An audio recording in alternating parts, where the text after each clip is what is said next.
அஜயந்தே ரந்தம் பூஷணம் ARM. So டைட்டில்லேயே இருக்கு.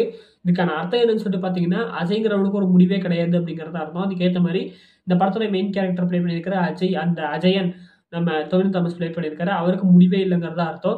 And அதுக்கேத்த மாரி இவரு வந்துட்டு பல ஜென்மமா இதாயிட்டு இருக்கிற மாரி காமிச்சிருப்பாங்க. இத மறுஜென்மம் அப்படின்னு சொல்லியிருக்க மாட்டாங்க. பட் ஒரே தலைமுறையில அவரே வந்துட்டு திரும்ப திரும்ப பிறக்கிற மாதிரி ஸ்க்ரீன் ப்ளே பண்ணியிருப்பாங்க. பட் எந்த ஒரு இடத்துலயும் இது மறுஜென்மங்கிற மாரி அங்க அவங்க காட்டல. பட் அது கிட்டத்தட்ட நம்ம அப்படி எடுத்துக்கிறது தான். ஏன்னா, எந்த ஒரு இடத்துலயும் அந்த ப்ரீவியஸ் ஜென்மத்தோட நினைவுகள்னு சொல்லிட்டு எதுவுமே வந்திருக்காது. பட் அந்த சில பவர்ஸ் அந்த ஆக்ஷன்ஸ் எல்லாமே அப்படியே கன்டின்யூ ஆகிக்கிட்டு இருக்கும். ஒரே தலைமுறையில இருக்கிறவங்க. ஸோ அப்படிக்கா காமிச்சிருப்பாங்க. ஸோ இந்த படத்தோட ரிவ்யூ இந்த சேனல்ல பார்க்க போறோம். So that hi cinephiles, welcome to mister Smith's and let's get to the world of ARM.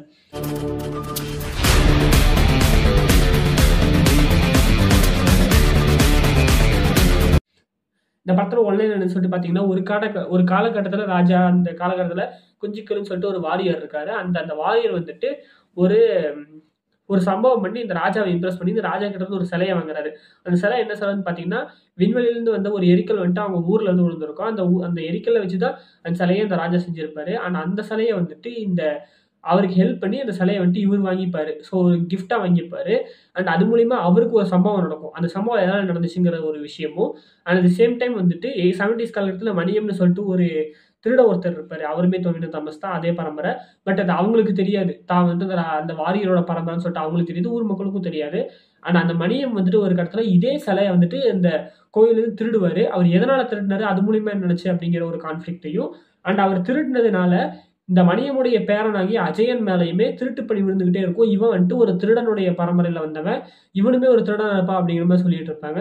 And இவர் வந்துட்டு டிஎன்பிஎஸ்சி எக்ஸாம் எழுதிட்டு கவர்மெண்ட் வேலைக்காக வெயிட் பண்ணிட்டு இருப்பாரு. இந்த சமயத்துல இவர் மேல இந்த பழி விழுந்துகிட்டே இருக்குங்கும்போது, இவர் எப்படி இந்த கான்ஃப்ளிக்ட்ல இருந்து வெளியே வராருங்கிறது 3 விதமான ஸ்டோரிஸோடைய ஒரு நான் லீனியர் ஸ்க்ரீன் பிளேல சொல்லியிருப்பாங்க. அது ரொம்ப சூப்பரா இருந்துச்சு. இந்த படத்துடைய ஒரு லைன் இதுதான்.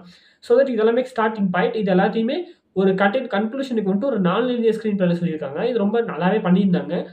ஸோ படத்தோட பாசிட்டிவ்ஸ்னு பார்க்கும்போது ஆக்டிங் ஸ்டைல்ல டொவினோ தாமஸோட ஆக்டிங் சூப்பரா இருந்துச்சு. முக்கியமா மணியம் கேரக்டருக்கும் அந்த பாஸ்ட்ல வரக்கூடிய அந்த ராஜா கேரக்டருக்கும் ரொம்ப சூப்பரா பண்ணியிருந்தாரு. அனியன் கேரக்டர் தான் ரொம்ப அக்ரெசிவான அந்த ஆக்டிங் வந்துட்டு சூப்பரா இருந்துச்சு. அண்ட் அந்த அஜயனோட கேரக்டர் நம்ம பயப்படுற கேரக்டருங்கிறது சூப்பரா இருந்துச்சு.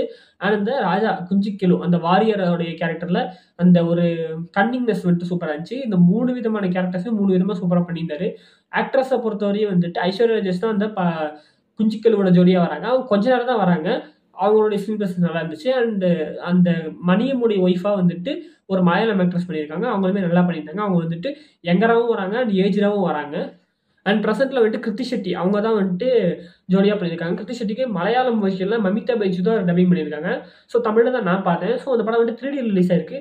3Dயை பொறுத்தவரையும் 3Dயே அவங்க நல்லா யூட்டிலைஸ் பண்ணியிருக்காங்கன்னு சொல்லணும். ஏன்னா 3Dல எப்பயுமே வந்துட்டு பழைய பெரிய பெரிய விஷயங்கள் ரொம்பவும் லார்ஜர் தென் லைஃபா ரொம்ப ஸ்பேஸ்ஷிப் பறக்குது இந்த மாதிரி விஷயங்களை காணும்போது சின்ன சின்ன விஷயங்களை கூட 3Dல காமிச்சு நல்லா இருந்துச்சு. உதாரணத்துக்கு ஒரு ரூமுடைய கார்னர்ல கேமரா வச்சு அனதர் கார்னரை வந்துட்டு இந்த 3Dல ப்ரொஜெக்ட் பண்ணும்போது அது ஸ்க்ரீன்ல பார்க்கறதுக்கு ரொம்ப சூப்பரா இருந்துச்சு. இங்க ஒரு கேரக்டர் நிக்குது, அங்க ஒரு கேரக்டர் நிக்குது.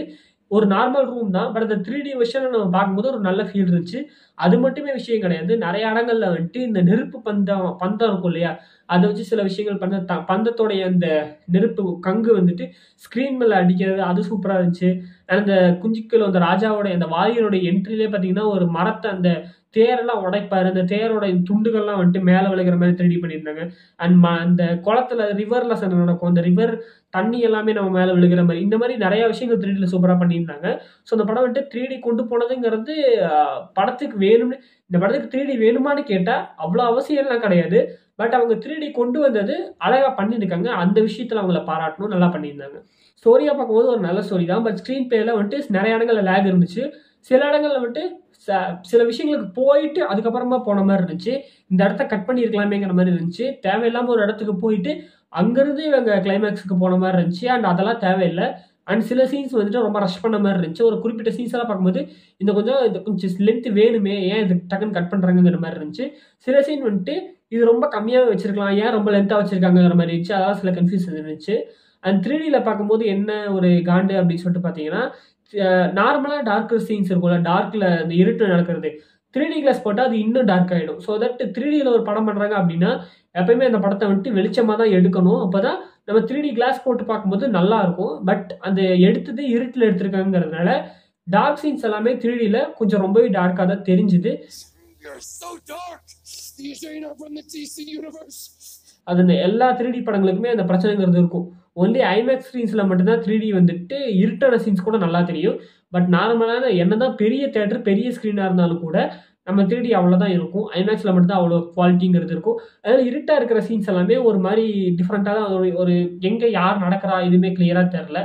சில இடங்கள் வந்துட்டு ஃப்ளாஷ்பேக்ஸில் அந்த நான்-லீனியர் விஷயங்கள் எல்லாமே கொஞ்சம் விஷுவலாகவே போயிட்டாங்க. எதையுமே வந்துட்டு டெக்ஸ்ட்டாக அந்த கேரக்டர் சொல்கிறது அந்த மாதிரி காட்டாமல் முடிஞ்ச அளவுக்கு விஷுவலாக கொண்டு போனது நல்லா இருந்துச்சு. டெக்னிக்கலாக சினிமாட்டோகிராஃபி நல்லா இருந்துச்சு. மேக்கப் ஒர்க்லாம் சூப்பராக இருந்துச்சு. சினிமாட்டோகிராஃபியில் மேக்ஸிமம் அவங்க வந்துட்டு கொஞ்சம் டார்க்னஸ் தான் காமிச்சிருக்காங்க. பெருசாக வெளிச்சம் இந்த படத்தில் காட்டாமல் ரொம்பவே இந்த டார்க்னஸ்குள்ளே தான் எடுத்திருக்காங்க. நல்லா தான் இருந்துச்சு அது. மியூசிக்கை பொறுத்த வரையுமே வந்துட்டு எனக்கு லைட்டாக தங்கலானோட எஃபெக்ட் வந்துச்சு. அண்ட் இந்த படம் வந்துட்டு நிறைய இடங்கள் மியூசிக் தான் எலிவேட் பண்ணுது இந்த படத்தை. ஏன்னா படத்தில் வந்துட்டு அந்த சீன் எதாவது நல்லா இருந்தாலும் கூட அதை அடுத்த ஸ்டேஜுக்கு வந்துட்டு அந்த மியூசிக் ரொம்ப புஷ் பண்ணிச்சு. அது ரொம்ப சூப்பராக இருந்துச்சு. அந்த மாதிரி சொன்ன மாதிரி சில லேக்ஸ்லாம் இந்த படத்தில் இருந்ததுனால அது எல்லாமே கொஞ்சம் இந்த ட்ராகினஸ்ங்கிறத கொடுத்துச்சு. கான்செப்டாக பார்த்தா ஒரு இன்ட்ரெஸ்டிங்கான கான்செப்ட் தான். அதை கிளைமேக்ஸில் கனெக்ட் பண்ணதுமே சூப்பராக இருந்துச்சு. அண்ட் எனக்கு வந்துட்டு சில பர்சனலாக என்னென்னா அந்த ஃபர்ஸ்ட் இந்த மணியமும் இந்த அஜயனும் ஒரே பரம்பரை தான் அப்படிங்கிறத முதல்ல சொல்லிட்டு இருப்பாங்க. பட் அந்த வாரியர் ஒரே பரம்பரை அப்படிங்கிறத இவங்க கிளைமேக்ஸ் வரையும் சொல்லவே இல்லை. கடைசியாக அந்த கிரெடிட்ஸ் வரும்போது அதில் தான் ஒரு சின்ன கனெக்டாக வச்சுருந்தாங்க. பட் அது வந்துட்டு எல்லா ஆடியன்ஸுக்கும் போய் ரீச் ஆயிருக்குமான்னு கேட்டால் கிடையாது. அது வந்துட்டு சில பேருக்கு தான் ரீச் ஆகும். ஸோ இந்த மாதிரி சில விஷயங்கள் இருந்துச்சு. அந்த படத்தோட ரன் டைம் பொறுத்த வரைக்கும் 2.25 மணி நேரம் இருக்குது. பட் இந்த 2.25 மணி நேரத்தை இன்னமும் சுருக்கி இருக்கலாம். இன்னும் கொஞ்சம் கிறிஸ்பாக கொடுத்துருந்தாங்க அப்படின்னா படம் ரொம்ப சூப்பராக இருந்திருக்கும். நிறைய மலையாள படங்கள் இங்கே வந்து ஹிட் ஆகிட்டு இருக்கும்போது இந்த படமே நல்ல ஒரு படமாக தான் அமைஞ்சிருக்கு. பட் என்ன அப்படின்னா ரொம்ப புதுசான விஷயம் இதை எடுத்து வந்திருக்காங்க. அதை இன்னும் கொஞ்சம் கம்ப்ரஸாக சொல்லியிருந்தால் நல்லா இருந்திருக்கும். கிருத்தி ஷெட்டி கேரக்டர் இந்த படத்துக்கு தேவையான்னு கேட்டிங்கன்னா அவ்வளோ ஒன்றும் தேவை கிடையாது. பட் வச்சதுக்கு அவங்களுக்கு சில நல்ல சீன்ஸ் இருந்துச்சு. கதைக்கு கான்ட்ரிபியூட் பண்ணக்கூட சீன்ஸாக கேட்டிங்கன்னா அப்படி கிடையாது. கதைக்கு பெருசாக கான்ட்ரிபியூட் பண்ணலை அப்படின்னாலுமே அவங்க வர்ற சீன்ஸ் வந்துட்டு கொஞ்சம் வழக்கமான லவ் சீன்ஸாக இருந்தாலுமே கொஞ்சம் இன்ட்ரெஸ்டிங்காக எழுதியிருக்காங்க, இன்ட்ரெஸ்டிங்காக பண்ணியிருக்காங்க. அது நல்லா தான் இருந்துச்சு. அண்ட் அங்கேயுமே இந்த ஜாதி சம்மந்தப்பட்ட விஷயங்கள்லாம் இருந்துச்சு. நீ இந்த கிளாஸில் தண்ணி குடிங்கிற மாதிரி அந்த சில விஷயங்கள், அந்த நீ இதில் தான் குடிக்கணும் இந்த மாதிரிலாம் சில விஷயம் இருக்கும்ல. அண்ட் இவன் தான் வந்துட்டு இந்த ஊரில் இருக்கிற ஒரே ஒரு எலக்ட்ரிஷியன் சொல்லியிருப்பாங்க. ஆனால் அந்த எலக்ட்ரிஷியன் வந்துட்டு அவன் வேற ஜாதிங்கிறதுனால இவனை மேக்ஸிமம் யாரும் கூப்பிடக்கூடாதுன்னு சொல்லிட்டு ஊர் மக்கள் அந்த நினைப்பாங்க. அந்த ஊர் தலைவர் நினைப்பாரு. பட் வேற வழியில் வேற எலக்ட்ரிஷியன் எவனும் இல்லைங்கும் போது இவன் வரும்போது சரி வேலையை பண்ண சொல்லுங்கிற மாதிரி சொல்றது, இந்த மாதிரி சில டாமினேஷன் விஷயங்கள்லாம் இருந்துச்சு. அண்ட் தான் பொண்ணை லவ் பண்ணுறான் அப்படிங்கிறத தெரிஞ்ச உடனே போட்டியில் வச்சு அவனை போட்டு தள்ளு அப்படின்னு சொல்லிட்டு எதிராளிக்கிட்டே போய் காசு கொடுக்குறது, இந்த மாதிரி சில வினத்தலம்லாம் பண்ணியிருந்தாங்க. அதெல்லாமே வந்துட்டு பெருசாக கதைக்கு வந்துட்டு பெருசாக ஹெல்ப் பண்ணலை. அதெல்லாமே கதையை வந்துட்டு இன்னும் கொஞ்சம் டைம் ஓட்டுறதுக்கு தான் இதாக இருந்துச்சு. ஸோ இதெல்லாமே கொஞ்சம் கட் பண்ணியிருந்தா இன்னுமே கொஞ்சம் கிறிஸ்பாக இருக்கும். பட் அதெல்லாமே கொஞ்சம் டைம் ஓட்டுறதுக்காக பண்ண மாதிரி இருந்துச்சு. மற்றபடி படம் நல்ல படம் தான். தியேட்டர்ஸில் போய் கவனம் செக் பண்ணி பாருங்கள். உங்களுக்கு 3D இந்த படம் எக்ஸ்பீரியன்ஸ் பண்ணிங்க அப்படின்னா ரொம்ப சூப்பராக இருக்கும். முடிஞ்ச அளவுக்கு கொஞ்சம் பொறுமையாக இருக்கணும் இந்த படத்துக்கு. ஏன்னா இந்த நான்-லீனியர் ஸ்க்ரீன் பிளேங்கிறது இந்த படத்தில் மகாராஜா படம் மாதிரி கிடையாது. இது வேற மாதிரி ஒரு நான்-லீனியர் ஸ்க்ரீன் பிளே. பட் இது கொஞ்சம் ரொம்பவே பொறுமை வேணும். ஸோ அந்த படம் வந்துட்டு இப்போதைக்கு தியேட்டர்ஸ் ரிலீஸ் ஆயிருக்கு. ஸோ உங்களுக்கு விருப்பம் இருந்துச்சு மறக்காம போய் செக் பண்ணி பாருங்கள். நல்ல படம். டொவினோ தாமஸ் சொல்லிட்டு ஒரு நல்ல ஒரு ஆக்டிங் கொடுத்துருக்காரு.